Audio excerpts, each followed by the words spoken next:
Welcome back to Focus on 5, where we are celebrating 70 years of WNEM TV5. Please enjoy this look back at TV5's rich history and legendary broadcasters that made us who we are today. Hotel caught fire around 11 this morning. At first, the fire in the abandoned building didn't seem that big, but it eventually consumed the Fordney and spread up Court Street, destroying several businesses. These are pictures that were shot just about 10 minutes ago at the corner of Hamilton and Court Street. 3 buildings actually burned, which was the Fordney, a bar that was in an old section of the Fordney, and the Ipple building. And as we speak, they're getting a crane in line here to try and knock down the building. The old Fordney building was the skeleton of the storefront. The fire made for a long day for virtually every firefighter in Saginaw County. They're going to have to wait for the building to cool down before they can really get down to it. Officials say, however, whenever a vacant building like this one burns. A few hours after the Fordney came down, this building right next door followed suit.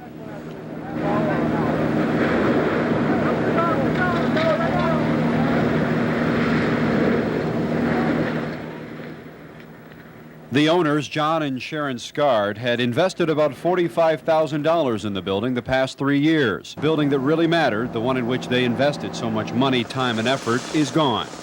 And rebuilding is out of the question. By early evening, firefighters were still on the scene battling this stubborn blaze, but finally felt like they may be getting the upper hand. For the surrounding businesses, the businesses that are still left, that's certainly good news. The choice is nearly impossible to make, so you don't think about it. You don't worry about what part of your life you leave and what part of your life you bring with you. Dean, got keys? No time for inventory, just a frenzied attempt to save what could be carried out. Despite repeated attempts to clear the building, tenants feverishly worked to get as many of their possessions out as they could. I can't carry my computer by myself. Driven by the wind, sparks and flame jumped Court Street, setting fire to the roofs of Old Town Furniture Warehouse, Second National Bank, and Bauer Jewelry. The fire was first discovered in the southeast corner of the Fordney Hotel just before 11 o'clock. Its cause is unknown.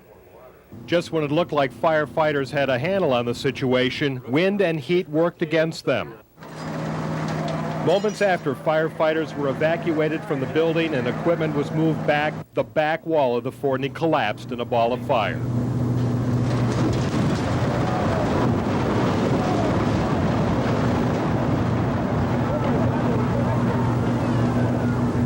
One firefighter received a broken ankle when bricks collapsed on him, and another person nearby was also injured. His was the most serious injury. A dozen other firefighters went to the hospital, all treated and released. Art's wilting colleagues, however, went into a holding pattern, rotating shifts on the hoses, waiting for the fire to finally die down so they could pull up their equipment and go home. Some have, others are still on the scene. Tonight, arson investigators talked to people in the crowd looking for clues. Well, they aren't sure what location in the building it actually started, but with this wind blowing in the back of the building, the south side pushed the flames through it very quickly. Soon flame was coming out of the top of where the stairway was, that at about 11:30.